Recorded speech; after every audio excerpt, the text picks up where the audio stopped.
In describing the Conservative Party as institutionally Islamophobic, Humza Yousaf cites the treatment of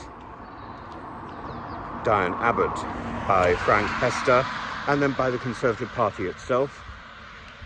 He's wrong, or rather he might be right, but I think he's right.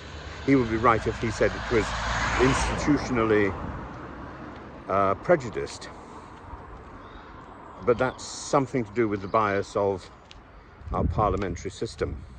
I don't think that he could claim that the Conservative Party was institutionally racist,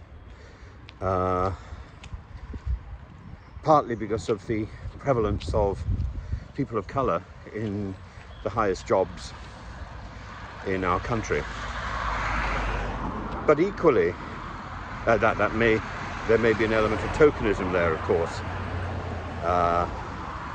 and I don't think it's about the Conservative Party. I think Humza's got it wrong.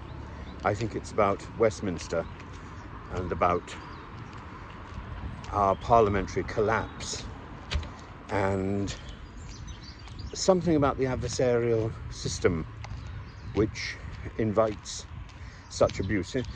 Because on Wednesday, the problem wasn't so much Rishi Sunak as the inadequacy of the Speaker of the House of Commons in inviting Diane Abbott to speak. She didn't. She stood up 46 times, I think, and was ignored 46 times. And yet, the subject of at least half the questions in PMQs was her. This is not only shocking, it's ironic, it's scandalous, it's rude.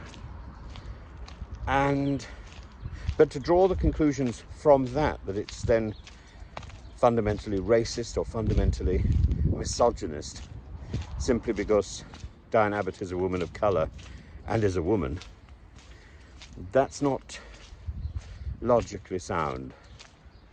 And I think all we can do is we can say it's a chamber in a state of collapse, and I don't think an election is going to change that. I think the incoming government needs to do some serious constitutional modifications to ensure that we have a healthier form of debate, that there is an exchange of debate. I think this probably means the nature of Prime Minister's questions needs to change. It's a great piece of theatre, but it doesn't do very much. But if we take that away, we may well lose the heart of the seated heart, as Shakespeare would have said, the seated heart of the House of Commons itself. So we have to be very, very careful, but it is in need of reform. And I think the House of Commons is in greater need of reform than the House of Lords, ironically.